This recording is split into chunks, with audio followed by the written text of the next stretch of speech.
ជាមនុស្សសំណាងអាចបពួងបានបំពេញនៃជួនគ្រួសារ9 ខែ10 ថ្ងៃទួងហត់ប៉ុណ្ណា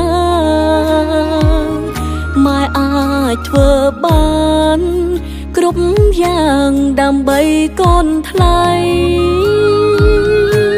ចេនេះចឹងមិនដែលនេះទៅធ្វើការណាហើយនឹងមើលមកផងណាលេចកុំឲ្យមកធ្វើការធ្វើហ៎ចុករយជើងដៃ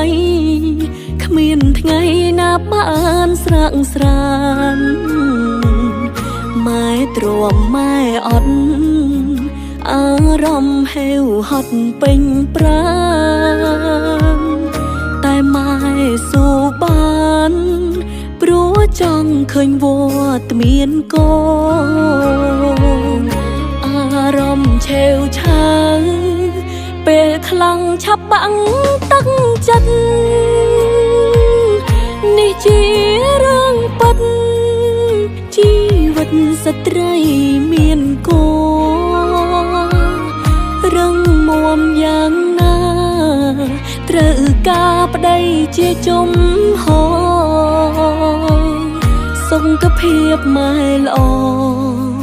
លុងត្រាមានកម្លាំងចិត្តចំរៀងនេះជូនមិត្តប្រុងស្រីស្ដាប់ហើយយល់ន័យអារម្មណ៍មនុស្សស្រីមានកូនលំបាកគ្រប់យ៉ាងចង់ឃើញកូនសុខភាពល្អ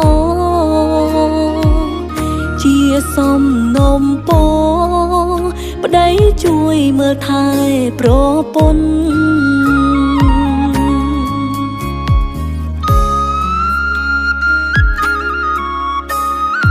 បាត់នេះបាត់